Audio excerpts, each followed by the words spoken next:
Bu Bunga, cek sound dulu Bu Bunga. Halo. Halo Pak, Sinyal aman ya Bu? Insya Allah aman Pak. Baik, kita mulai sosialisasi kita pada siang hari ini. Bismillahirrahmanirrahim. Assalamualaikum warahmatullahi wabarakatuh. Waalaikumsalam warahmatullahi wabarakatuh. Selamat siang para peserta sosialisasi PKM kita pada siang hari ini. Yang saya hormati sudah hadir di tengah-tengah kita secara virtual Bapak Wakil Rektor Bidang Akademik dan Kemahasiswaan, Bapak Nizwan Zuhri. Kemudian yang saya hormati Bu Hesti selaku Kepala BAKK. Kemudian juga hadir tadi saya lihat ada Ibu Dekan FISIP, Bu Aimi. Kemudian narasumber kita pada siang hari ini ada Ibu Bunga Permatasari selaku dosen di Fakultas Hukum. Baik, sebelum kita memulai acara, alangkah baiknya kita mendengarkan dulu sambutan dari Bapak Wakil Rektor kita kepada Bapak Nizwan Zuhri. Waktu dan tempat saya persilakan. Silakan Pak. Ya, ini suaranya agaknya jaringan sinyal kurang bagus ya. Ini tadi. Jelas Pak. Memang iya. agak nyendat sih Pak. Tapi lanjut aja Pak. Oke, baik. Ini pesannya sudah ada 123 orang ya. 123. Iya, Pak. 124 sudah Pak. Sama Bapak. Baik ya. Bismillahirrahmanirrahim. Assalamualaikum warahmatullahi wabarakatuh. Waalaikumsalam. Waalaikumsalam warahmatullahi wabarakatuh. Ini saya tidak tahu yang hadir ini siapa aja. Apakah semuanya ada dosen pembimbing ya? Ya, ternyata ada Pak. Ada juga Pak hadir Pak. Peri. Ada Pak, ada Pak. Ada Pak Peri. yang hadir. Ini terputus ya suaranya? Jelas kok Pak. Jelas Pak. Halo, tes. Pak Nis. Jelas. Oh ya, ini kayaknya juga hadir ya, berarti para pembimbing ya, ya, pembimbing, kemudian juga Bu Aimi nih. Pak. Bu Aimi, mungkin para dekan ya hadir semua, karena tadi sudah dapat informasi sebenarnya. Waalaikumsalam, sudah dapat informasi sebenarnya siapa-siapa peserta pada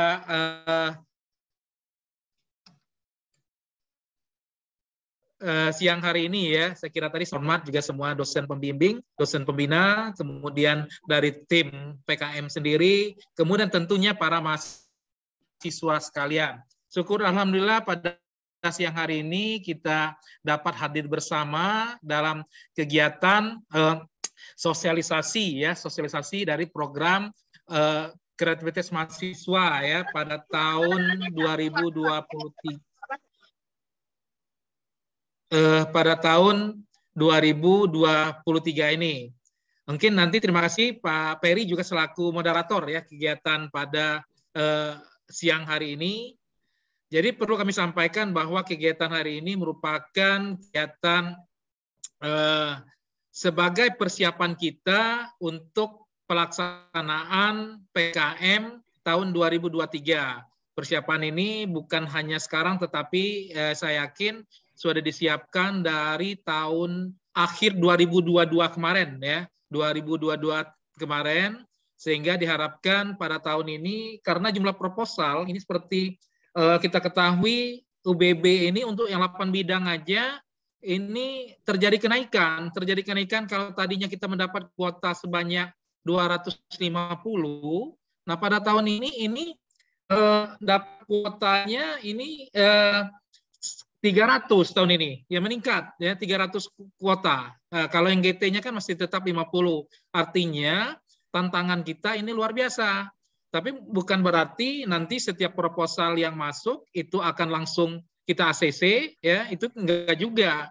Nah, tetapi mungkin kalau ada katakanlah yang belum memenuhi syarat lah kalau dilihat untuk di-upload secara nasional itu kiranya dosen pembimbing ya itu bisa melakukan, ini kan ada reviewer internal, itu bisa memberikan masukan-masukan sehingga nanti bisa direvisi sehingga bisa di-upload kembali, ya bisa direvisi sehingga bisa di-upload kembali. Nah, jadi harapannya memang kita meningkat dari sisi kuantitas dan juga kualitas, ya.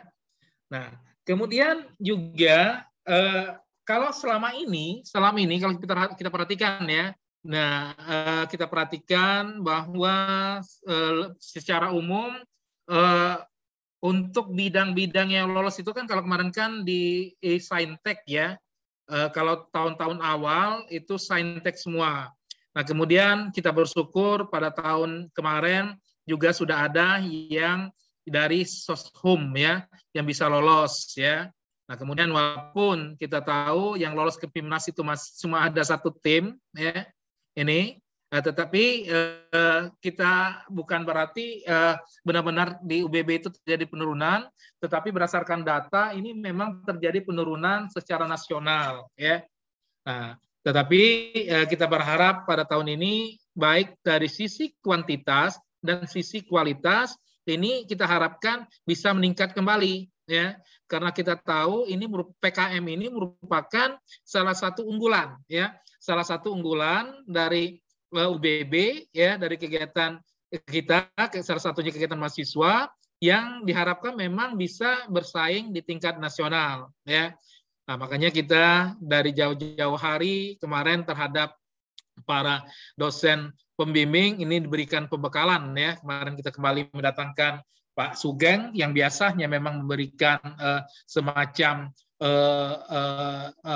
apa namanya kucing atau apa ya. Jadi workshop dalam rangka persiapan pelaksanaan nanti yang akan para dosen tersebut yang akan menjadi review internal kita.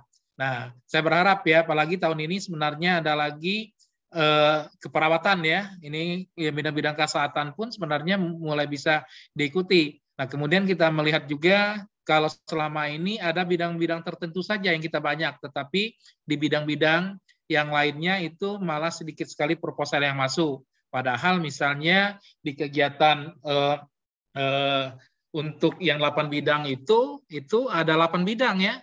Nah, padahal nyatanya kita hanya terkonsentrasi di beberapa bidang saja. Nah, ini mungkin bisalah dilirik ya para mahasiswa dengan dibimbing oleh para dosennya, coba bisa melihat-lihat ya peluang untuk mengirimkan proposal ke bidang-bidang tersebut. Nah, ini saat ini kuota ini masih kurang ini ya. Karena sekarang ini kan baru ada 230-an proposal ya. Jadi kalau hanya memikirkan kuantitas ya, kuantitas ini berarti ini bisa akan diterima semua, tapi kan kita tadi sampaikan jangan hanya kuantitas tetapi kualitas. Artinya bukan berarti juga ketika mungkin kelemahannya ini kan tidak hanya di substansi ya, tetapi juga hal-hal yang lain. Kita tahu bahwa kalau proposal ini pertama dia harus mengikuti format, ketentuan-ketentuan yang ada. Ketika tidak mengikuti ketentuan, biasanya itu akan langsung disingkirkan, ya, akan langsung disingkirkan. Nah, kemudian berarti ininya juga sudah harus dari sisi kualitas juga harus diutamakan. Artinya ketika tidak memenuhi silakan dibimbing untuk dikembalikan. Ya, kita masih punya waktu ya, nanti supaya diatur waktunya sehingga mahasiswa nantinya ketika itu ada masukan-masukan dari reviewer itu sehingga nanti bisa dikembalikan, bisa diperbaiki dan bisa diupload kembali ya, bisa diupload ulang. Mudah-mudahan kegiatan hari ini, jadi saya mengucapkan terima kasih kepada pihak dari BAKK ya, BAKK dan juga dari tim PKM dari UBB yang telah melaksanakan kegiatan ini dan juga kegiatan-kegiatan berkaitan dengan proses ini. Walaupun sebelum ini kayaknya sepertinya kan ada seleksi di tingkat fakultas. Walaupun saya tahu ya, ini kadang-kadang di fakultas ini belum optimal ya, belum optimal. Sebenarnya kalau di fakultas sudah katakanlah sudah optimal sehingga itu bisa bisa ada masukan-masukan kemudian diperbaiki kembali sehingga ketika mahasiswa mengupload di tingkat universitas ya untuk review di tingkat internal universitas, nah mudah-mudahan kan tidak terlalu banyak lagi perbaikan-perbaikan. Nah harapannya semua proposal-proposal yang masuk ini nantinya bisa kita upload ya sehingga kuota ya bisa tercapai. Ini saya sudah tahu nih Bu Hesti selaku Kepala Biro ataupun siapa yang Ketua PKM, Koordinator PKM, supaya dilihat apakah memungkinkan nantinya misalnya ada penambahan waktu untuk memasukkan proposal. Kalau memang memungkinkan silakan supaya kuotanya ini bayangkan yang dibutuhkan 300 berarti kalau ini masih kurang masih kurang 70 proposal aja. Itu dari segi kuantitas saja, belum lagi kita kalau berbicara masalah kualitas. Mungkin itu saja yang dapat disampaikan. Mudah-mudahan kegiatan hari ini banyak memberikan manfaat dan masukan baik kepada mahasiswa maupun tentunya kepada para pembimbing PKM. Mungkin itu saja yang dapat disampaikan dengan mengucapkan Bismillahirrahmanirrahim. Kegiatan sosialisasi ya program kreativitas mahasiswa yang diadakan oleh BAKK ataupun dari PKM, Center dari UBB dinyatakan secara resmi dibuka. Bismillahirrahmanirrahim. Oke, itu saja yang dapat disampaikan. Lebih dan kurang mohon maaf. Selamat siang. Wassalamualaikum warahmatullahi wabarakatuh. Waalaikumsalam warahmatullahi wabarakatuh. Terima kasih atas sambutannya Pak PR, Nizwan kita.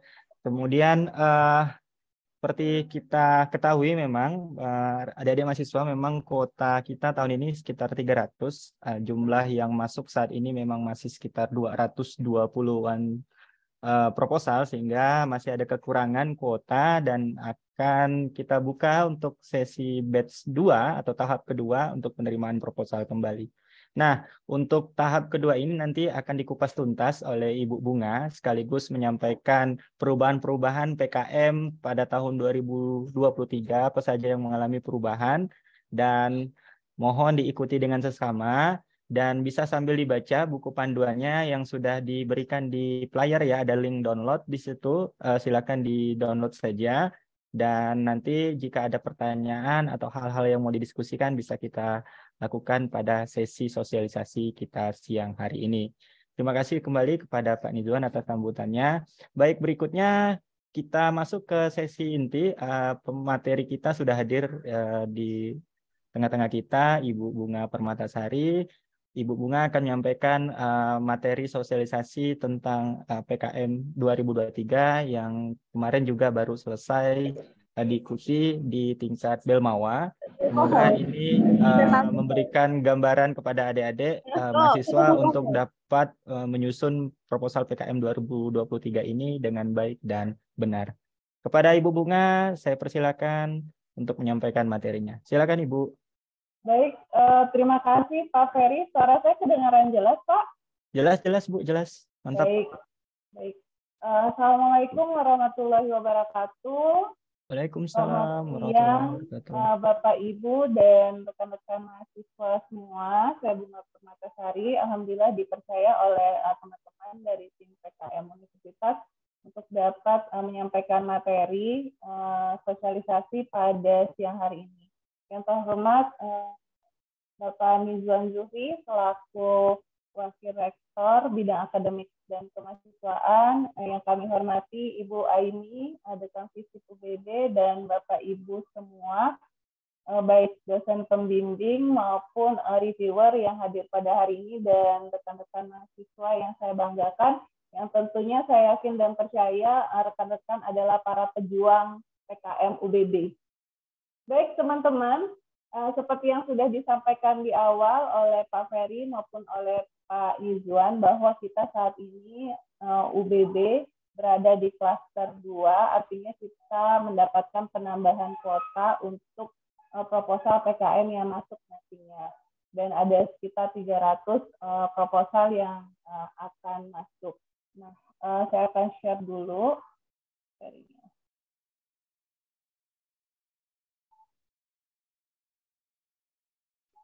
Baik, bisa terlihat filenya? Mohon izin Pak Ferry, filenya apa sudah terlihat? Sudah Bu. Bisa Baik, di ya. full screen aja Bu. Oke. Di view Bu. Bentar Pak. Nah itu full screen Bu.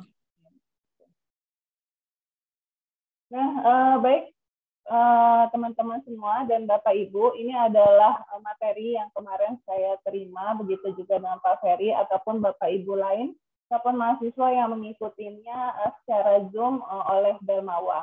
Jadi teman-teman, seperti yang teman-teman bisa lihat bahwa untuk proposal yang masuk PKM itu dari tahun 2017 sampai tahun 2022 itu terlihat ada penurunan. Namun kenyataannya itu bukan penurunan, melainkan adanya kuota yang diberikan kepada masing-masing perguruan tinggi, sehingga jumlah proposal yang masuk itu tidak bisa sebanyak yang dulu, melainkan sesuai kuota dari perguruan tingginya. Nah, dari kuota yang masuk tersebut, maksud saya Universitas Bangka Belitung pada tahun 2022 itu berhasil menerima 13 proposal PKM yang didanai, dan yang berhasil Timnas itu adalah satu proposal PKM. Nah, tentunya harapan kita untuk di tahun 2003 ini adalah lebih banyak proposal PKM yang bisa lolos didanai dan juga yang bisa masuk Timnas. Karena rekor yang tercatat selama ini untuk di Universitas Bangka Belitung itu adalah di tahun 2021 kita itu pernah didanai sampai 33 proposal PKM-nya, dan yang lolos Timnas itu ada 3. Artinya harapan kita adalah dengan adanya penambahan kuota di tahun ini sebanyak 300 kuota untuk UBB, kita berharap semoga teman-teman bisa lolos seleksi dan targetnya itu supaya terlampaui yang 33 proposal yang lolos didanai yang pernah kita rasakan di tahun 2021.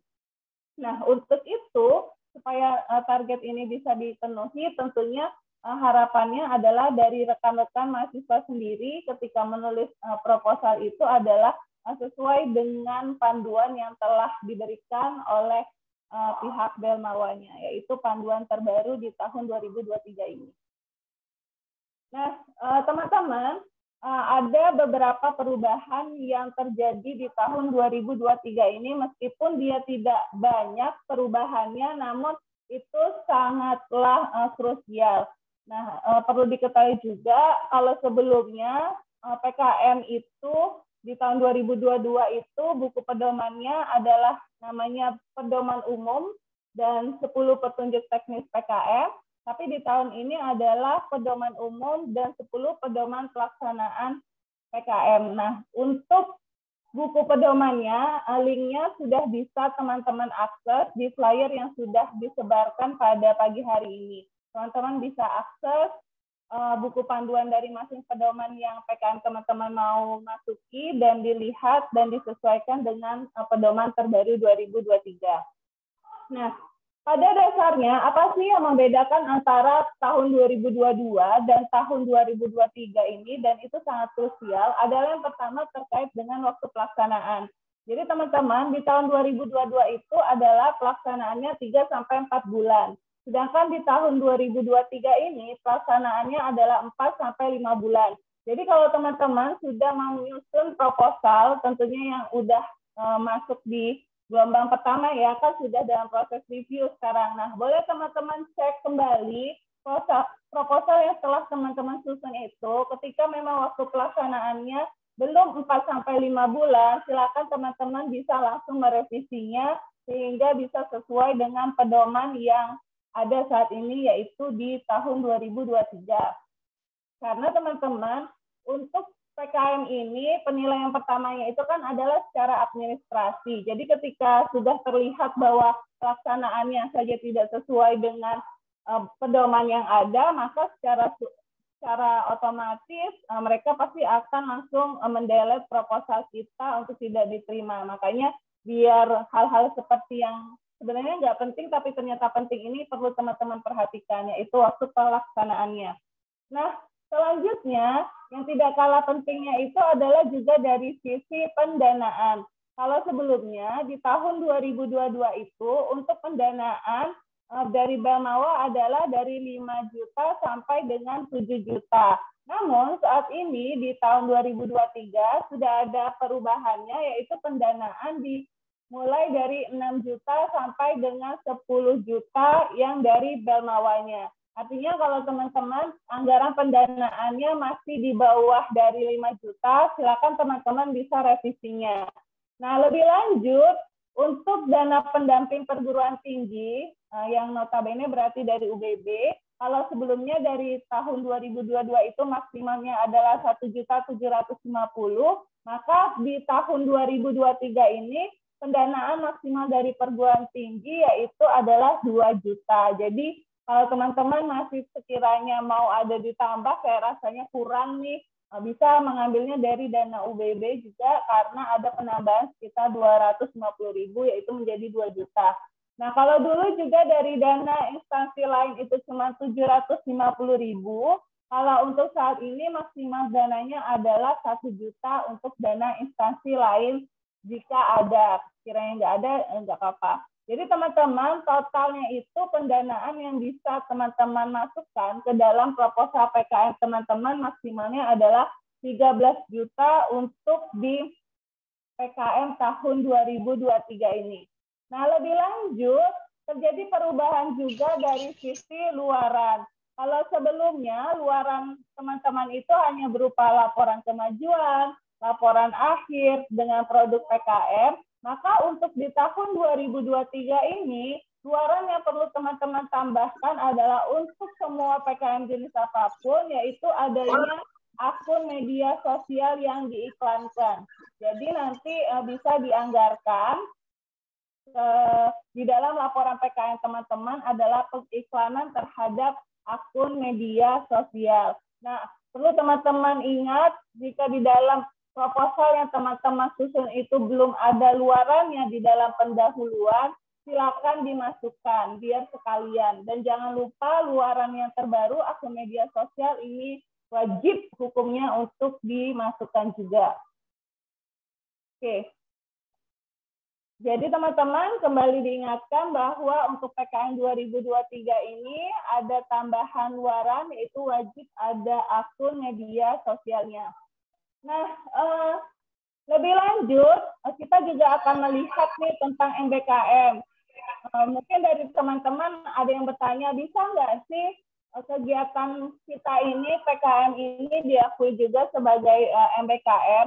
Jadi kalau misalnya kita lihat kegiatan PKM kita ini merupakan bagian dari MBKM itu sendiri kalau misalnya kita lihat. Nah, contohnya seperti apa? Kita bisa lihat di PKM ini kan ada penelitian, ada PKM RE, PKM RSH, yang mana ketika ini kita masukkan ke MBKM, maka ini dia ranahnya adalah masuk ke MBKM penelitian. Kemudian di dalam PKM kita ini kan juga ada namanya PKM PM dengan PKM PI. Nah, kalau kita kaji, maka ini bisa masuk ke dalam kategori MBKM yang membangun desa.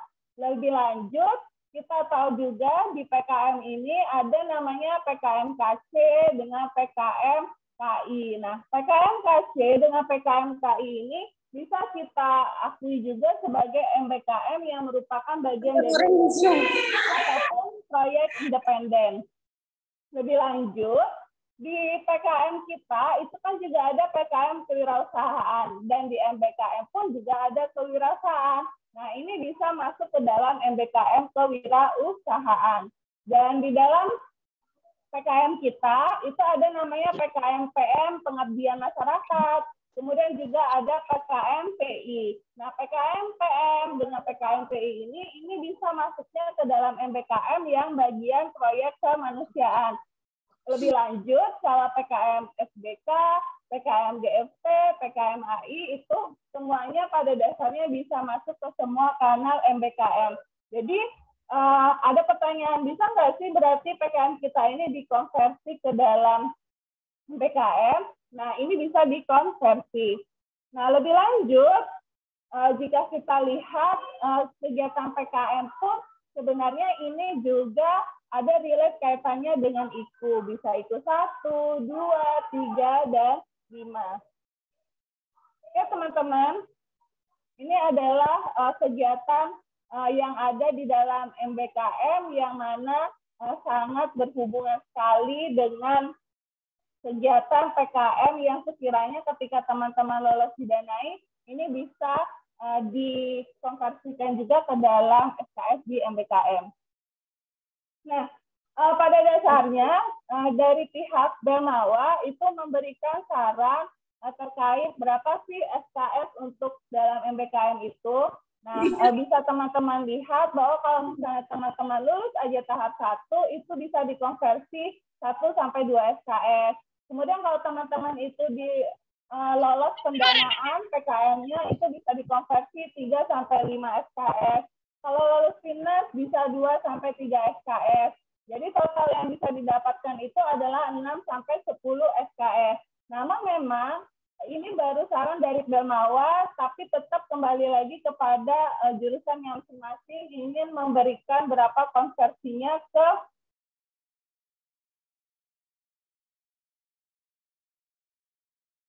itu bisa dikonversi sebanyak 16 SKS untuk MBK untuk PKM yang pengabdian kepada masyarakat. Jadi di MBKM-nya dia dikonversinya 16 SKS. Begitu ya teman-teman.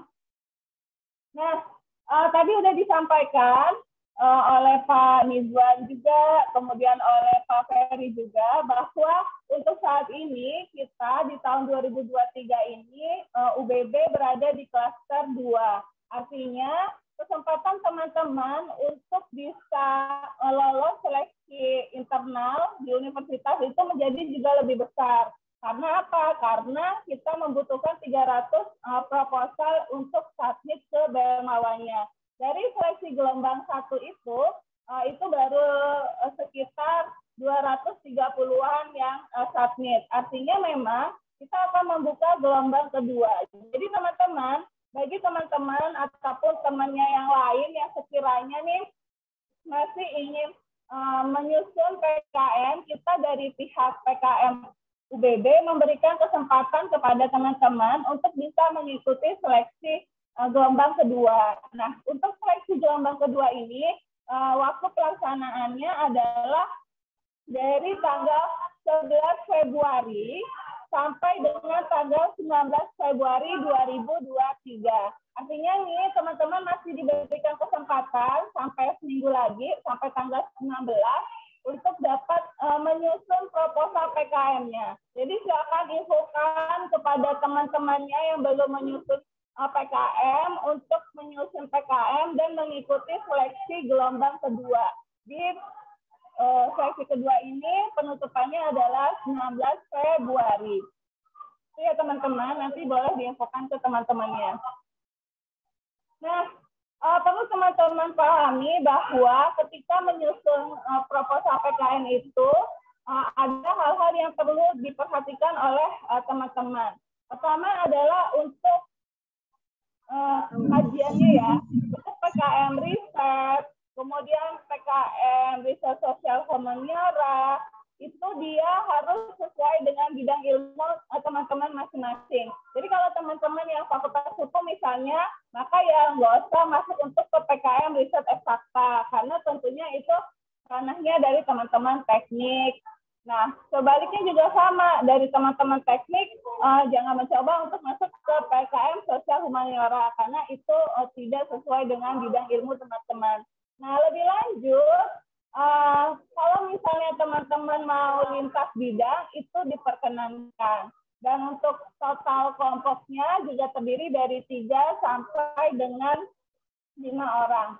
Nah, untuk PKM kewirausahaan, kemudian juga PKM pengabdian masyarakat, ini boleh tidak sesuai dengan bidang ilmu teman-teman, dan kolaborasi lintas bidang pun itu sangat dianjurkan sekali. Jadi kalau yang fakultas hukum ataupun misalnya fakultas ekonomi, fakultas teknik, nah itu boleh membuat menyusun PKM-nya untuk PKM kewirausahaan ataupun PKM pengabdian masyarakat yang tidak sesuai dengan bidang ilmunya itu diperbolehkan. Nah, lebih lanjut lagi adalah untuk PKM pengabdian masyarakat dan PKM penerapan IPTEK ini adalah di laporannya itu membutuhkan buku pedoman mitra. Jadi perlu teman-teman cermati ketika nanti menyusun proposalnya di luaran itu silahkan dibuat adanya buku pedoman mitra karena itu salah satu luarannya juga.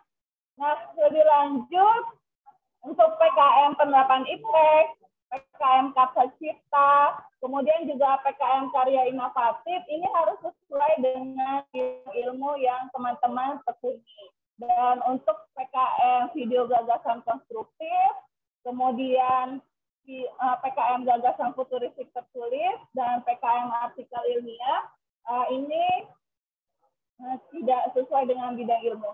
Nah, lebih lanjut, saya kembali mengingatkan untuk PKM artikel ilmiah. Jadi teman-teman, untuk PKM artikel ilmiah ini adalah PKM yang disusun hasil dari misalnya kegiatan pendidikan yang sudah teman-teman lakukan.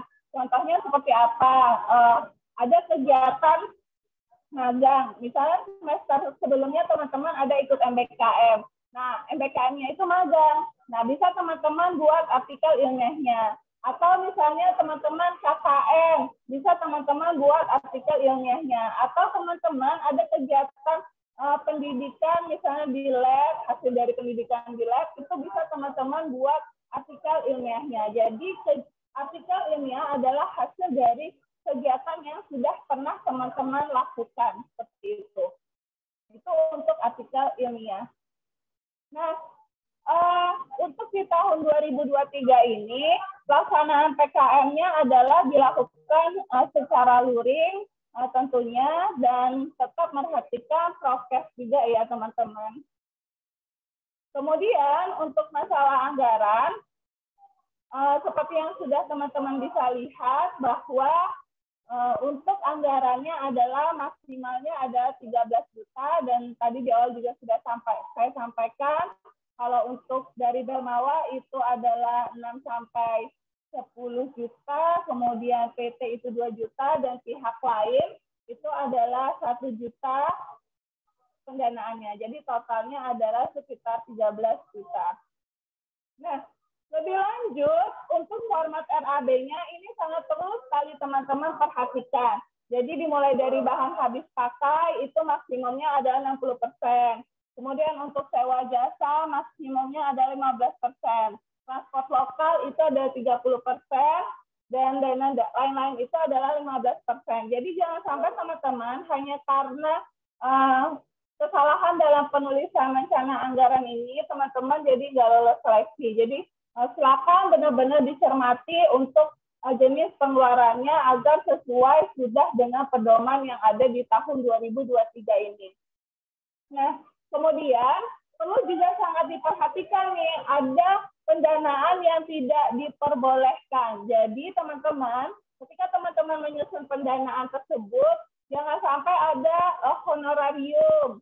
Kemudian jangan sampai juga ada konsumsi. Silakan ketika saat ini masih ada honorarium ataupun konsumsi dosen pendamping ataupun narasumber pemateri, itu silakan diganti dengan pendanaan yang lainnya. Karena nanti takutnya hanya gara-gara teman-teman menyantumkan itu menjadi salah satu faktor teman-teman nggak lolos seleksinya.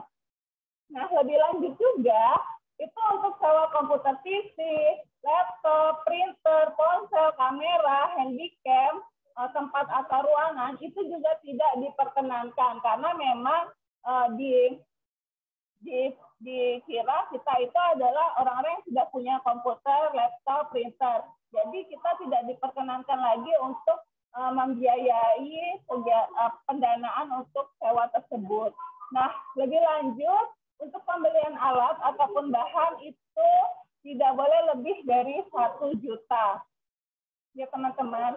Nah, untuk flash disk dengan hard disk ini juga sudah tidak diperkenankan lagi, tidak diperbolehkan, karena saat ini kan sudah ada penyimpanan secara online ya, bisa melalui Google Drive. Jadi untuk pendanaan lewat flash disk dengan hard disk ini udah tidak boleh lagi pembeliannya digunakan. Kemudian lebih lanjut adalah untuk kuota internet itu masih diperbolehkan. Namun untuk pembelian kuota internet ini dia tidak boleh lebih dari 100.000 per bulan per tim. Artinya kalau misalnya maksimalnya adalah 5 bulan, maka untuk pembelian kuota internet ini berarti tidak boleh lebih dari Rp500.000. Ini jadi perlu teman-teman perhatikan juga. Nah, untuk durasi sewa lisensi ataupun sejenisnya tidak boleh melebihi dari 6 bulan. Nah, misalnya teman-teman mau berlangganan jurnal apa misalnya, ataupun misalnya nge-Zoom. Nah, itu dia nggak boleh lebih dari 6 bulan, karena memang aktivitas kegiatannya adalah maksimal 5 bulan. Jadi tidak boleh melebihi dari 6 bulan. Nah, untuk penggadaan, penjilitan, laporan kemajuan, itu juga tidak diperkenankan, kecuali memang ada laporan yang mewajibkan untuk pakai hard copy-nya.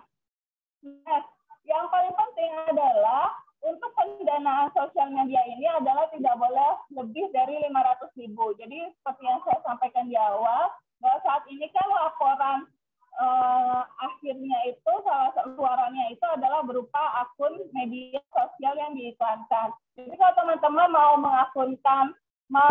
mengiklankan akun media sosial teman-teman, maka dananya tidak boleh lebih dari 500.000 untuk mengiklankan media sosial tersebut. Oke, nah ini adalah jenis PKM-nya. Ada PKM pendanaan, ada PKM non-pendanaan. Saya yakin dan percaya teman-teman pasti udah tahu 8 PKM pendanaan ini apa aja dan PKM non-pendanaan ini apa aja. Jadi kalau PKM non-pendanaan ini adalah PKM gagasan futuristik dengan PKM artikel ilmiah, artinya teman-teman nulis, kemudian nanti langsung dikasih pendanaan 2.500.000 kalau lolos seleksinya.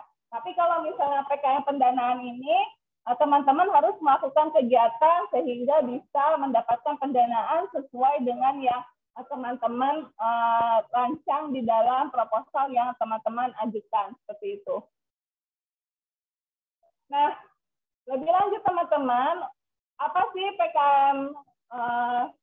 PKM Riset ini, RE ini? PKM RE ini adalah pada dasarnya PKM yang ruang lingkup penelitiannya itu difokuskan kepada yang berbau eksakta, seperti kedokteran, kesehatan, farmasi. Tadi kan saya melihat nih banyak teman-teman keperawatan di sini. Nah, artinya bisa nih nanti ketika mau ada idenya yang terkait dengan farmasi ataupun kesehatan untuk melakukan risetnya.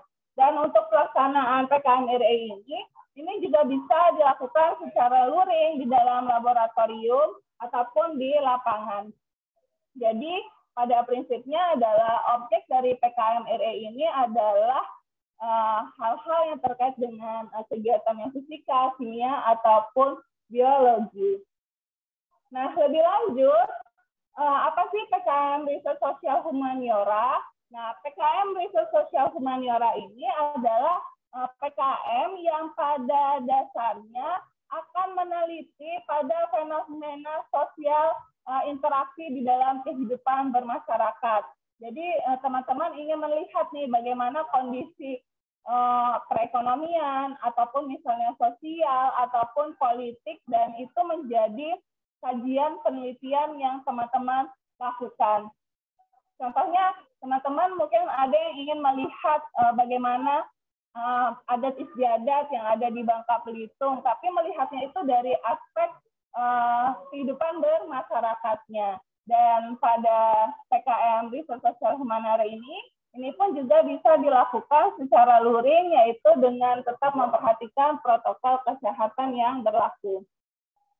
Nah, lebih lanjut adalah PKM kewirausahaan. Kalau kita ngomongin PKM kewirausahaan, saya yakin dan percaya PKM ini adalah PKM yang paling banyak diminati di UBB. hampir mayoritas mahasiswa itu mengajarnya adalah PKM kewirausahaan. Jadi teman-teman, untuk PKM kewirausahaan ini yang paling penting itu adalah ide teman-teman, yang mana idenya tersebut didasari pada kebutuhan dari pasar. Jadi kita itu membuat usahanya itu adalah karena memang ada peluang dari pasarnya. Nah, untuk tahu itu peluang dari pasar atau tidak, kita tentunya harus membuat survei terlebih dahulu. Jadi tahu atau tidaknya produk kita itu diminati oleh masyarakat atau tidak, silakan dibuat surveinya terlebih dahulu. Dan pada dasarnya adalah kegiatan PKM kewirausahaan ini adalah tidak semata-mata hanya ingin mencari laba ataupun keuntungan, tapi juga dilihatnya itu bagaimana teman-teman itu bisa memanfaatkan kondisi yang ada di sekitar dan menjadikannya itu sebagai kreativitas sehingga bisa dijadikan usaha. Jadi melihat dulu ke sekeliling kita, apa ini yang dekat sama dari kita, kemudian ternyata baik dan itu bisa dijadikan sebagai usaha untuk teman-teman. Nah, untuk kewirausahaan ini pun dia bisa bentuknya itu berupa produk ataupun juga oleh jasa itu sendiri. Dan kegiatan PKM kewirausahaan ini biayanya bisa dilakukannya secara luring. Oke, teman-teman, saya lanjutkan kembali. Nah, kemudian ada kegiatan PKM pengabdian kepada masyarakat. Nah, kegiatan PKM pengabdian masyarakat ini sudah saya sampaikan di awal bahwa kegiatan ini bisa dilakukan oleh lintas ilmu ya. Jadi teman-teman boleh lintas ilmu, dan untuk PKM pengabdian pada masyarakat ini sangat dititik tekankan bahwa ini tidak ada profitnya. Jadi mitranya itu adalah mitra non-profit. Dan teman-teman membuat PKM pengabdian masyarakat ini karena adanya permasalahan di masyarakat dan teman-teman menggunakan ilmu tersebut untuk menyelesaikan permasalahan yang ada di dalam masyarakat. Nah, untuk itu maka memang sangat diperlukan teman-teman berkoordinasi terlebih dahulu dengan mitranya, mencari tahu permasalahannya apa, kemudian ketika sudah tahu masalahnya apa, baru diselesaikan. Jadi PKM pengabdian masyarakat ini adalah PKM untuk menyelesaikan masalah di masyarakat dan dia tidak non-profit. Seperti itu. Nah, biar kegiatannya ini mudah dilakukan oleh mahasiswa kita, oleh teman-teman, maka jarak antara mitra dengan teman-teman dari kampus itu adalah maksimalnya 200 km. Jadi sekiranya kalau melebihi dari 200 km, artinya teman-teman bisa mencari mitra yang lain. Seperti itu. Nah, selanjutnya ada PKM penerapan IPTEK. Nah, untuk PKM penerapan IPTEK ini adalah PKM yang mana mahasiswa di sini juga sama, yaitu untuk menyelesaikan nih permasalahan yang ada di masyarakat, tapi dia berbaunya itu adalah profit di sini, sehingga teman-teman bisa menyelesaikan masalah mitra dari teman-teman tersebut. Nah, makanya memang di PKM penerapan IPTEK ini dibutuhkan kerjasama mitra karena memang ada mitra yang profit tentunya yang akan teman-teman selesaikan permasalahannya. Dan untuk PKM penerapan IPTEK pun itu juga dibatasi hanya untuk maksimal 200 km dari kampus. Lebih lanjut, ada namanya PKM Karsa Cita. Nah, untuk PKM Karsa Cita ini adalah PKM yang mana adalah berbasis dari keilmuan yang teman-teman miliki, yang mana hasilnya itu masih berupa prototipe. Jadi belum ada produknya, jadi berupa prototipenya aja. Dan pada kegiatan PKM Karsa Cita pun ini tidak ada mitranya. Lebih lanjut, ada namanya PKMKI, yaitu PKM Karya Inovatif. Nah, bedanya dari Karsa Cipta, kalau Karsa Cipta itu masih bentuknya prototipe, tapi kalau untuk PKMKI ini, teman-teman sudah ada produknya. Jadi produknya ini udah siap untuk dapat dipergunakan. Namun tetap yang PKMKI ini tidak ada mitranya. Jadi kalau misalnya kita bandingkan antara PKMPI, PKMKI dengan PKMKC, kalau PI itu adalah menyelesaikan permasalahan mitra, artinya sangat dibutuhkan mitranya di sini dan ada teknologi tepat gunanya. Sedangkan untuk di PKMKI dengan PKMKC itu sama-sama dia tidak punya mitra. Nah, kalau PKMKC itu bentuknya baru berupa prototipe, jadi belum ada produknya langsung. Sedangkan kalau KI itu adalah ada produknya dan siap digunakan, tapi tidak ada mitranya untuk memberikan solusi yang ada di dalam masyarakat.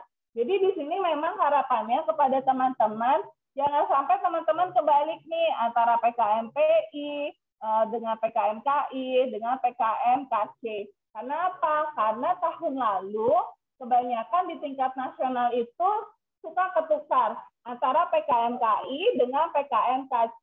Efeknya apa? Karena kesalahan dalam peletakan dia KI atau KC mengakibatkan proposalnya menjadi tidak lulus. Seperti itu ya teman-teman. Jadi nanti silakan dicek kembali proposal dari teman-teman. Ini proposalnya ini sebenarnya masuknya ke KC ataupun ke KI. Sama halnya juga PKMPI itu seringnya dengan PKM pengabdian masyarakat. Kalau pengabdian masyarakat itu non mitra, kalau PKMPI ini ada mitra usahanya. Oke.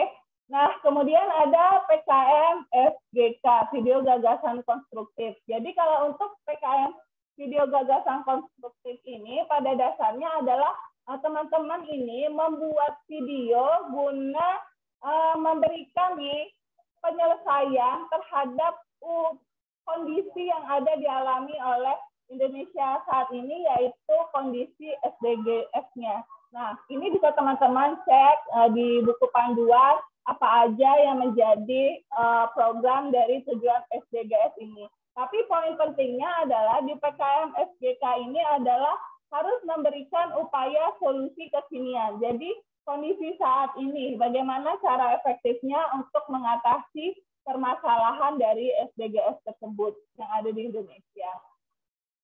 Nah, lebih lanjut ada PKM GFT, Gagasan Futuristik Tertulis.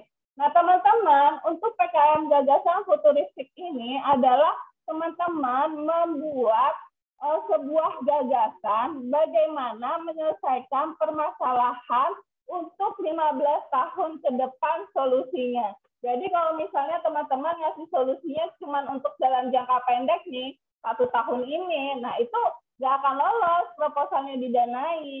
Karena untuk PKM GFT ini, proposalnya bisa didanai adalah ketika teman-teman menyusun gagasannya itu, futuristiknya itu adalah untuk penyelesaian masalah di 15 tahun ke depan. Jadi silakan dibuat tahapannya. Di 5 tahun pertama seperti apa, 10 tahun seperti apa, dan nanti goal akhirnya di 15 tahun itu ide teman-teman itu bisa terimplementasikan. Oke, nah untuk PKM artikel ilmiah, ini udah saya sampaikan di awal bahwa memang kegiatan PKM artikel ilmiah ini adalah kegiatan PKM yang sumber penulisannya itu adalah berasal dari kegiatan teman-teman setelah melakukan KKMK, magang, ataupun praktik kerja, ataupun kegiatan yang ada di lab seperti itu. Nah, bagaimana sih kiat sukses supaya teman-teman bisa lolos proposal PKM-nya? Yang pertama tentunya tidak lain dan tidak bukan, teman-teman harus download buku panduan PKM 2023 dan setelah itu baca pedoman PKM dengan cermat. Jadi apa yang mau teman-teman masuki, misalnya PKM Kewirausahaan kah, PKM PI kah, atau KC, silakan download buku panduannya dan dilihat secara cermat penyusunannya seperti itu. Dan tentunya harus teman-teman menulisnya sesuai dengan pedoman yang ada dan fokus pada kreativitas dan kekhasan bidang PKM itu sendiri. Jadi teman-teman silakan teman-teman berpikir kreatif dan ketika kreativitasnya itu teman-teman salurkan menjadi sebuah proposal, tentunya harapannya nantinya juga proposalnya tersebut bisa didanai. Nah, ini yang paling penting yaitu adalah jadwal untuk pengumpulan proposal. Nah, kalau ini adalah jadwal yang ditetapkan oleh Belmawa.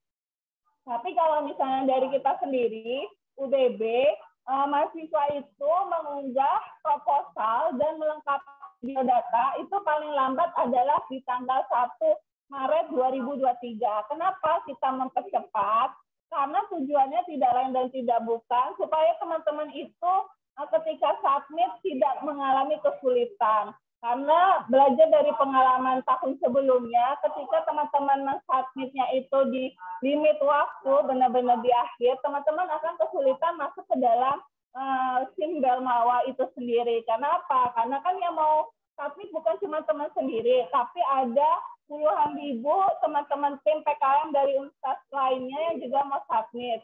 Nah, takutnya servernya down. Makanya kita dari UBB itu sudah membuat rancangan jadwal untuk teman-teman biar tidak mengalami kesulitan hal tersebut. Submitnya, mengunggahnya adalah di 1 Maret 2023.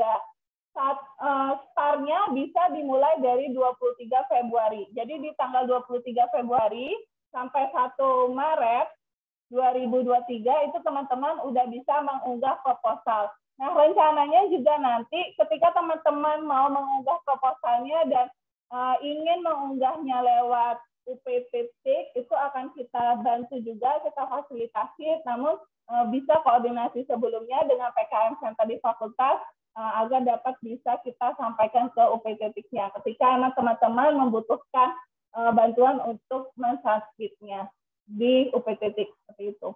Dan perlu teman-teman sampaikan juga kepada dosen pembimbing teman-teman bahwa untuk dosen pembimbing itu bisa melakukan validasi paling lambatnya adalah 6 Maret 2023. Jadi biar kejadian seperti tahun lalu itu nggak terulang kembali, yang misalnya karena dosennya udah kelamaan nunggu sampai jam 11 malam, servernya down, dan akhirnya tertutup, nggak bisa divalidasi. Maka untuk penyelesaian masalah tersebut, dari Belmawa pun juga udah memberikan batas waktunya lumayan panjang, yaitu 6 Maret 2023, agar dosen pembimbingnya bisa melakukan validasi.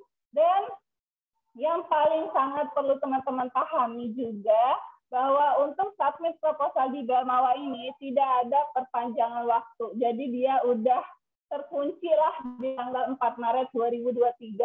Makanya harapan kita di 1 Maret untuk mahasiswa UBB itu udah clear semua, udah bisa submit proposalnya dengan lengkap seperti itu. Ya teman-teman ya.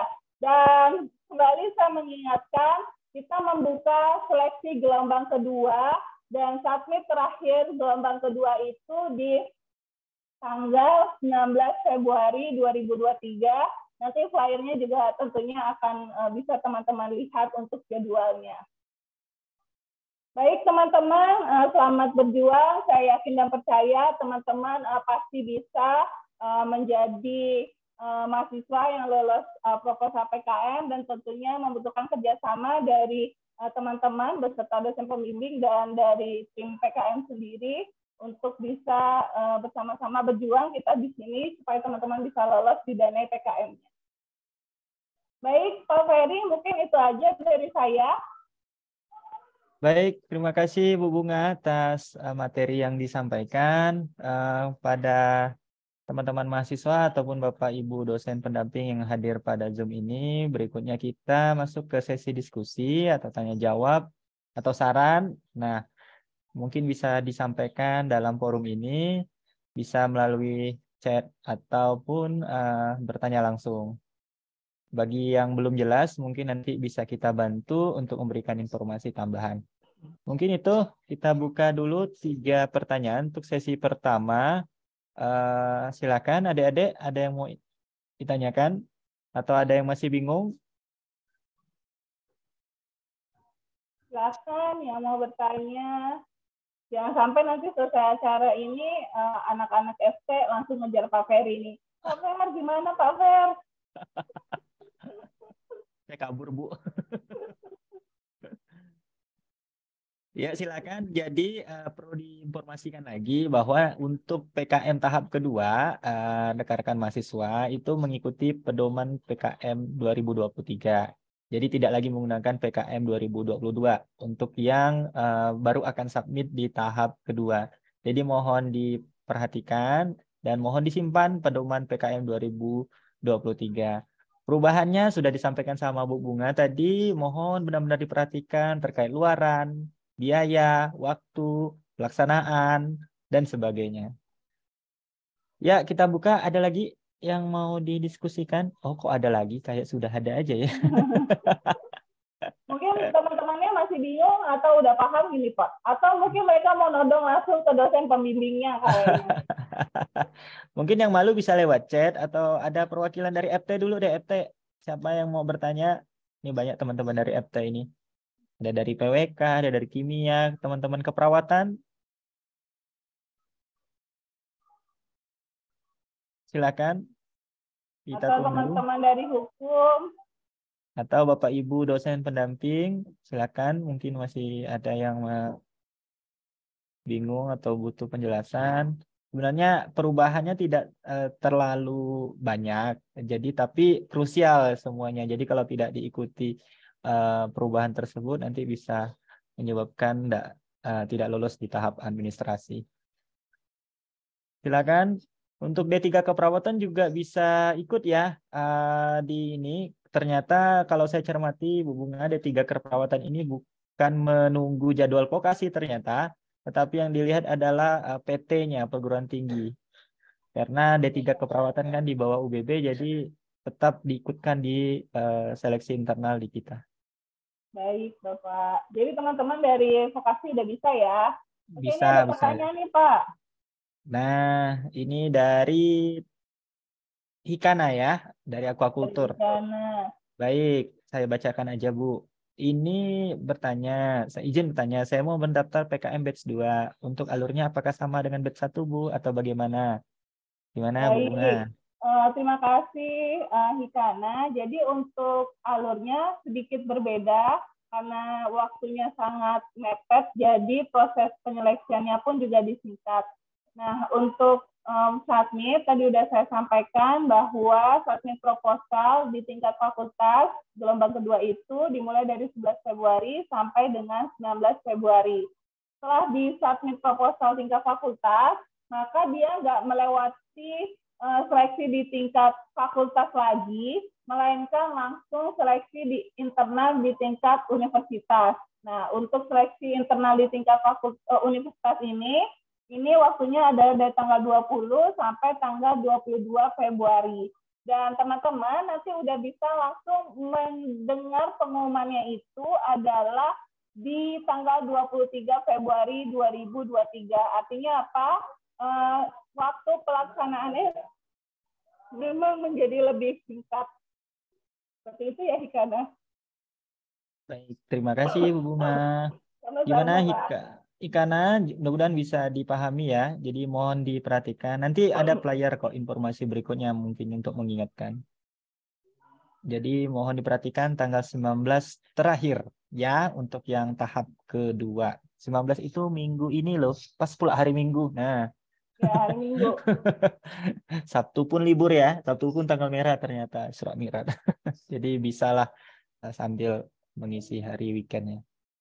Ya, ada pertanyaan lagi ini. Wah, oh ini dari Pak Donald. Baik, ini dari dosen pendamping ya.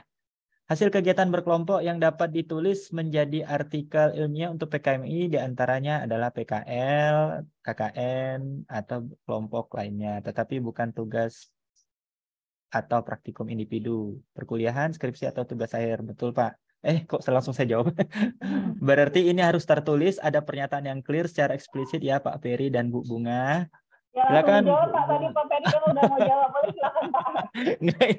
Enggak, ini belum, pertanyaannya belum, baru titik Ibu. Katanya ada pernyataannya enggak? Ada di AI ya Bu ya? Ada surat Ya, kalau pernyataannya untuk kan? DAI secara eksplisit terlihat Pak, itu hasilnya itu dari apa. Jadi bisa di pendahuluan mungkin ya menyatakan bahwa kan ada latar belakang. Nah, dari latar belakang itu biasanya kan ketahuan ya bahwa artikel itu disusunnya itu berdasarkan apa, apakah berdasarkan dari hasil KKN-nya, apapun magangnya, seperti itu. Gitu ya, Pak Donald. Ya, ntar. Nah, ini untuk tambahan informasi sekaligus saya buka panduan. Nah, untuk Pak Donald, mungkin dan rekan-rekan yang nulis PKM AI, jadi jangan lupa ini ada pernyataan sumber tulisan, ya. Nanti ini dilampirkan. Di sini sudah jelas sumber tulisannya dari mana, mohon dituliskan di sini. Kemudian topik kegiatan, tahun dan tempat pelaksanaan. Nah, yang nomor 2 ini biasanya apa namanya? Kalau tahun sebelumnya itu pernyataannya tidak demikian. Jadi syaratnya silakan boleh hasil tadi KKN, magang dan sebagainya. Cuman ada syarat belum diterbitkan atau dipublikasikan dalam bentuk proceeding maupun jurnal. Dan menyatakan kesediaan ini akan dipublikasikan di jurnalnya Belmawa. Mungkin itu catatan tambahannya. Nanti jangan lupa tanda tangan. Jangan pakai materai ya. Materai cukup 1. Oke, mungkin itu Pak Donald. Sama-sama. Oke, yang lain ada lagi Bapak Ibu sekalian atau rekan mahasiswa?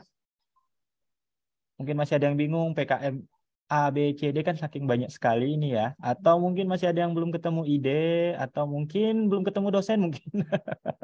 Kalau belum ketemu dosen gimana Kalau ceritanya? dosen banyak ya teman-teman semua, tinggal teman-teman masuk ke ruang dosen, lihat daftar nama dosennya, tinggal dipilih mana yang sesuai dengan teman-teman. Nah, mungkin saking kebanyakan yang bingung kali Ibu. Ya, atau kalaupun teman-teman FT bingung, ada Pak Ferry di sini. Cukup Bu. Kalau di FISIP ada Pak Donald tadi, bisa teman-teman hubungin. Gitu. Asal belum banyak ya pembimbingnya ya, karena nggak boleh lebih dari 10 ya pembimbingnya. Betul. Tidak boleh lebih dari 10. Baik, ada lagi teman-teman dari FT di banyak nih. EP2B tadi udah bertanya 1. Ayo, perwakilan siapa? Atau dari FISIP, atau dari FH, atau dari FE, ekonomi? Oke, makasih. Ini ada pertanyaan masuk lagi. Oh, belum selesai kayaknya pertanyaannya ya. Kepotong. Sambil nunggu ya, atau saya bacain nomor 1 dulu. Selamat siang Bapak Ibu, saya Septiana. Untuk yang mengikuti PKM tahap 1, boleh ya Bu menggunakan panduan 2022 untuk dana per item lebih dari 1 juta dan lain-lain Bu. Nah itu aja lah dulu Bu Bunga, bisa ditanggapin Bu. Septiana, jadi untuk yang tahap 1 itu harus sudah menyesuaikan dengan buku panduan tahun 2023 ya Septiana. Jadi makanya kita mengadakan sosialisasi pada siang hari ini adalah biar teman-teman yang mengikuti di gelombang 1 itu udah bisa menyesuaikannya dengan panduan yang terbaru di 2023. Dan teman-teman yang mau menyusun PKM gelombang kedua itu sudah bisa menggunakan pedoman yang 2023. Nah, untuk dana per item kita bisa lebih dari 1 juta. Tadi udah disampaikan dengan jelas bahwa untuk dana pembelian itu dia nggak boleh lebih dari 1 juta. Udah ya, yang bahan pakainya. Ntar. Saya balik lagi.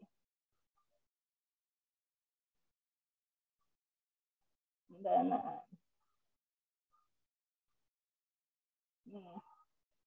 Jadi untuk pembelian alat atau bahan itu nggak boleh lebih dari 1 juta per itemnya. Itu sudah jelas.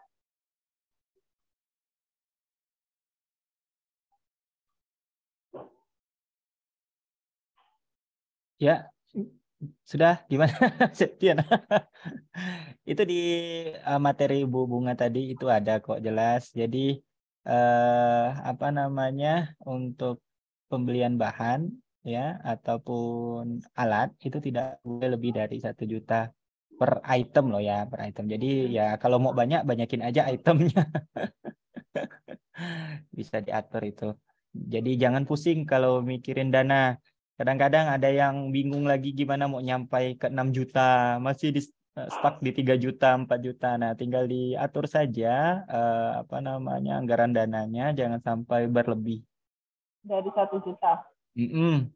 Nanti itu kan ada persenannya juga ya, Ya. teman-teman. Jadi ada persenan yang gua mohon diperhatikan.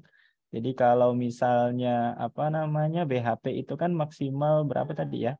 60% ya. Saya juga. 60%, Pak. Nah, maksimal 60% dari dana yang diusulkan ya, bukan dari maksimal dana. Misal ngajunya ternyata 8.700.000 ya misalnya lah ya. Nah, jadi 60% dari 8.700.000 misalnya totalnya. Kemudian sewa jasa kan maksimum 15, transport maksimum 30, lain-lain maksimum 15% ya, persen. Ini perlu Nah, diperhatikan ya Pak ya, persenannya juga. betul. Nah, untuk yang kemarin sudah submit di tahap 1 dari mahasiswa, sekarang proposal Anda sedang direview oleh tim reviewer seleksi internal. Jangan khawatir, itu memang rekan-rekan memang masih banyak menggunakan panduan PKM 2022. Tetapi nanti ketika sudah keluar hasilnya, mohon segera direvisi dengan mengikuti panduan PKM 2023. Jangan lagi menggunakan PKM 2022. Mau itu tahap 1, tahap 2, sama aja semuanya pakai PKM 2023. Baik, itu Septiana belum, pertanyaan nomor 2-nya belum keluar ya. 2 titik contoh. Kayaknya keputus. Oke lah, kita lanjut ke pertanyaan berikutnya. Masih ada ini dari Nadia Pak, saya baca aja ya Pak langsung Pak ya. Siap. Nggak tahu nih dari mana nih. Nadia Dari mungkin Nadia. asalnya dari mana? Ya, Nadia silakan ini Bu. dia bertanya, apakah untuk submit batch 1 total RAB-nya berarti bisa direvisi, entah dikecilkan atau dibesarkan? Ya bisa ya, walaupun sudah direvisi fakultas. Makanya nanti teman-teman silakan cek setelah dapat informasi pengumuman dari revisi universitas. Ketika misalnya anggaran dari pendanaan teman-teman itu ternyata disusunnya masih kurang dari 6 juta, silakan teman-teman dibesarkan. Tapi kalau misalnya ternyata melebihi dari 10 juta anggaran dari Belmawanya, maka silakan teman-teman kecilkan anggarannya. Dan disesuaikan dengan pedoman terbaru 2023, dana Belmawa itu 6-10 juta, dana dari UBB itu maksimalnya adalah 2 juta, dan dana dari pihak lain itu maksimalnya adalah 1 juta. Totalnya adalah 13 juta. Jadi boleh direvisi ya Nadia ya.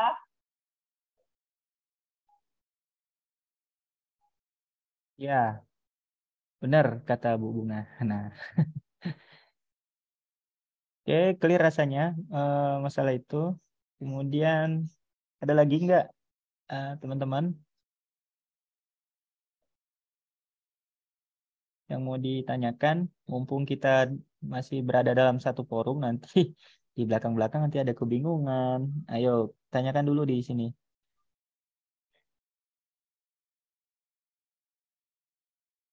Mengingatkan kembali, teman-teman silakan info-info ke temannya ya untuk mengikuti PKM seleksi kedua ini, biar teman-teman dan rekan teman-temannya itu bisa bersama-sama berjuang di PKM di UBB.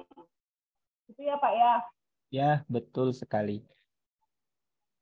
Ya, ini teman-teman dari Sosum, apakah ada dari FISIP, FE, FH ada pertanyaan nggak?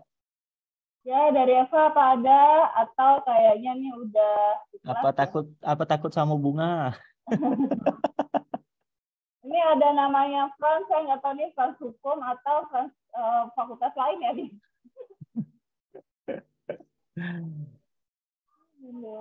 Ayo, nggak apa-apa, silakan didiskusikan. Ada Risma juga, saya nggak tahu ini Risma Fakultas Hukum atau Risma Fakultas lain. Boleh bertanya ini kalau masih mau ada yang ditanyakan.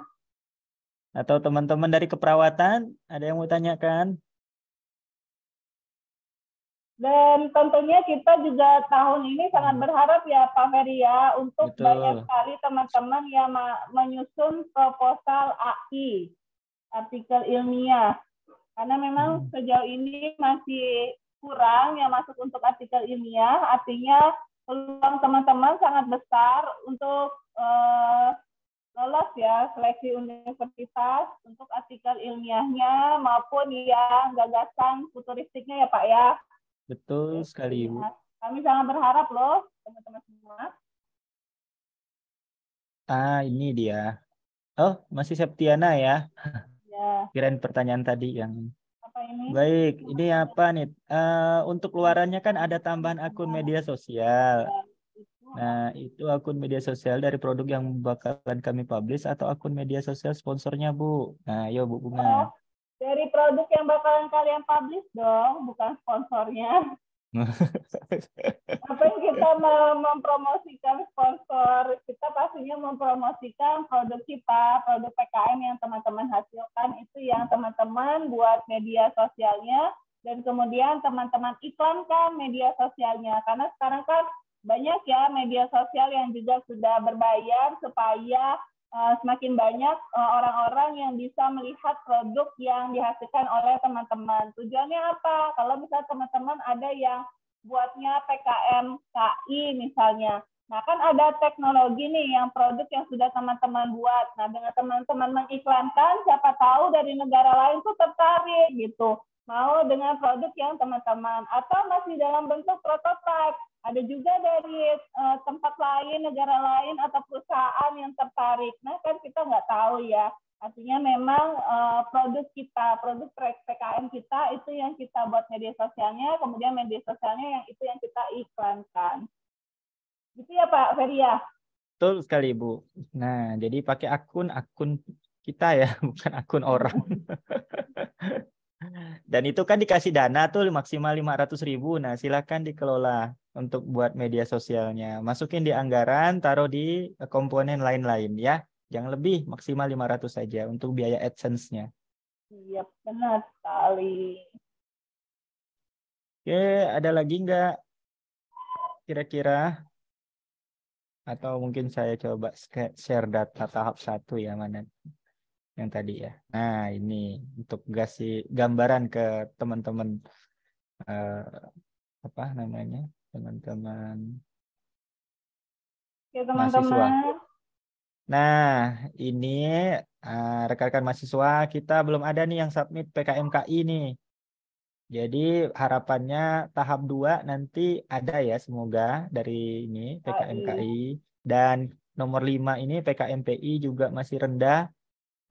Terdata baru 3 yang masuk dari FT1, FPPB1, dan dari FH1. Kemudian yang berikutnya paling dikit juga pengabdian. Nah, ini pengabdian sayang sekali kenapa masih dikit ya? Iya, Ini biasanya harus banyak ya Pak ya? Iya, pengabdian ini kan ya istilahnya nggak perlu apa sesuai dengan bidang ilmu ya. Semua bidang ilmu bisa masuk di sini.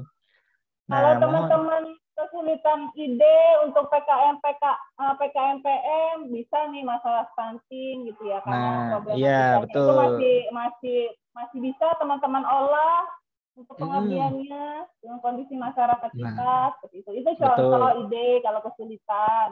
Nah, betul tuh Bunga udah ngasih satu ide tuh. Masalah stunting lagi kekinian nih untuk pengabdian. Nah, coba nanti kalau ada rekan-rekan mahasiswa yang pasti pengen buat PKM dan sempat, ayo silakan dibuat. Kemudian mudah-mudahan ada nambah ya. Kita kekurangan sekitar 106 ya, PKM 8 bidang. Jadi ini harapannya tahap kedua bisa lebih dari ini, dari 106. Kemudian, nah yang bagi bertanya punya saya udah revisi atau belum? Nah ternyata data yang terhimpun ada yang masih belum revisi. Nah masih belum revisi itu sekitar 72 proposal ya. Jadi masih ada yang belum mengembalikan data proposal ke UNIF. Dan jadi yang baru masuk setelah revisi itu ada sekitar 220 3 proposal dan ini akan diikutkan dalam seleksi internal. Nah, ini ya gambaran untuk tahap 1. Semoga nanti tahap 2 adik-adik mahasiswa bisa membantu untuk ini yang terutama yang kurang pertama KI ya, kemudian yang GFT AI juga kuotanya masih kurang ini. Kita kuotanya 25. Ternyata GFT ini masih 12. Kemudian AI juga 25, ternyata yang masuk baru 17, artinya masih ada kurang. Nah, nanti mohon ini ya, dibantu untuk membantu biar kuota kita terpenuhi. Kalau AI peluangnya besar karena bisa dari hasil kegiatan lapangan tadi ya, dan bisa dibuat dalam AI. Nah, ini nggak perlu pelaksanaan dengan kayak GFT, nggak perlu rincian anggaran dan sebagainya. Anda harus hanya menulis artikel saja. Jadi ini so simple sebenarnya GFT dan AI. Apalagi kalau teman-teman sekarang ada dosennya yang team based project Pak ya, nah itu bisa tuh dibuat Betul PKM sekali. AI-nya. Karena Betul, kan betul. dari kegiatan teman-teman yang team based project itu sebenarnya teman-teman udah bisa nih nyusun artikelnya untuk teman-teman buat dalam bentuk artikel. Nah itu bisa teman-teman ikutkan ke PKM AI. Betul sekali. Nah, AI ini peluangnya lebih besar sebenarnya karena bisa kita pakai proposal atau hasil kegiatan yang kemarin. Oke, ada lagi kira-kira jumlah peserta kita semakin berkurang karena mungkin lagi pada kuliah juga. Materi nanti bisa diunduh di ini ya, di link yang tadi sudah dibagikan bersama panduan, di situ ada materinya dan bisa juga melalui di player itu. Oke, cukup rasanya. Nggak ada lagi yang mau bertanya di kolom komentar atau chat. Oh, oke, kolom komentar atau chat sama aja ya. Bertanya langsung atau melalui chat. Selamat sore Pak, kalau lihat di buku panduan ada jadwal pengiklanan. Oh, maksudnya apa ya? Monggo Bu. Ini maksudnya yang tadi itu siapa nih yang Didanai. bertanya? Oh, Frans, Frans. Bu. Nah, Frans, ini kan tadi kan salah satu luarannya adalah akun media. Nah, akun medianya itu adalah akun media yang diiklankan. Nah, salah satunya adalah artinya di dalam penjadwalan kita itu membuat jadwal untuk pengiklanan dari produk PKM yang sudah kita hasilkan. Seperti itu, Frans. Ya, saya tambahkan dikit, Frans. Jadi untuk yang jadwal di panduan itu kan ada April ya dan sebagainya. Memang itu jadwalnya nanti serentak. Itu khusus untuk nanti yang sudah didanai. Jadi kalau sudah didanai, nanti kan kita sudah punya akun tuh. Silakan buat akun. Nanti iklannya akan diatur serentak ya sesuai dengan jadwal yang ada di panduan. Itu ya, Frans. Oke. Oke, Nah, ada lagi. Septiana. Ya, ini yang dari Silakan, Bu. Itu wajib nggak Bu digunain semua. Nah, kalau dari universitas itu nggak wajib digunain semua 2 jutanya. Kalau teman-teman cuma rasanya butuhnya cuma 1.500.000 ya nggak masalah. Karena 2 juta itu adalah maksimal pendanaan dari universitas. Nah, sedangkan kalau dari instansi lain itu dia boleh dimasukkan, boleh juga enggak. Seperti itu ya, Septiana. Ya, betul. Jadi wajib itu dana dari perguruan tinggi ya. Kalau instansi lain itu tidak wajib. Jadi boleh ada, boleh tidak. Yang wajib itu perguruan tinggi.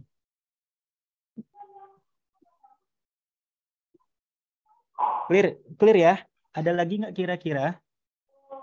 Sebelum kita akhiri sosialisasi kita pada sore sudah sore ini.